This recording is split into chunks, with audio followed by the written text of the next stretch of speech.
I'm Father Bob Miller. I'm the author of the forthcoming book, Faith of the Fathers, Catholic Civil War Chaplain. Been a long research project of some 2 decades, gathering all this information and a lot of different ramifications to it. This documentary is one, working together with the Kenosha Museum and in Notre Dame Press to really get this concept out of Catholic Civil War chaplains, which has kind of been long ignored in the scope of the Civil War.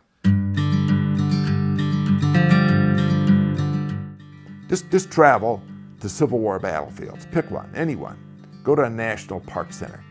Virtually never do you see Civil War religion mentioned. There may be a little blur, but not much on it at all. A lot of guns, but this topic of religion and faith gets neglected. Chaplains get neglected. If soldiers are getting killed, I mean, just stop and think. You have, best estimate, 3.1 million soldiers of both sides getting shot at and killed, and the statistics on death vary, but the traditional statistic is that 623,000. That's a huge amount. How do soldiers deal with that? They need somebody to walk them through the spiritual culture of death. Religion and faith was, in some ways, arguably the most important social factor in the country in the mid-19th century. So I've been gathering research on 125 chaplains that really served well. Catholic chaplains, obviously, their primary responsibility was taking care of the Catholics in the particular regiments or even the hospitals that they happened to work in. Best chaplains were jacks of all trades.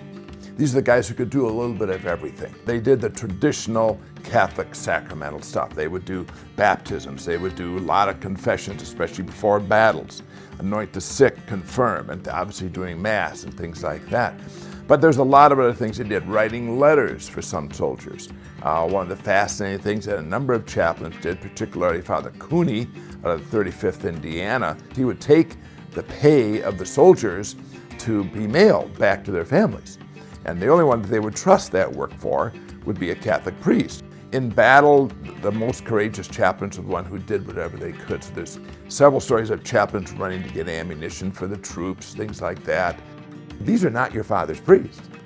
These are courageous, adventuresome guys, challenging guys, men of faith. It's just a fascinating group of people, and I think their stories ought to be told.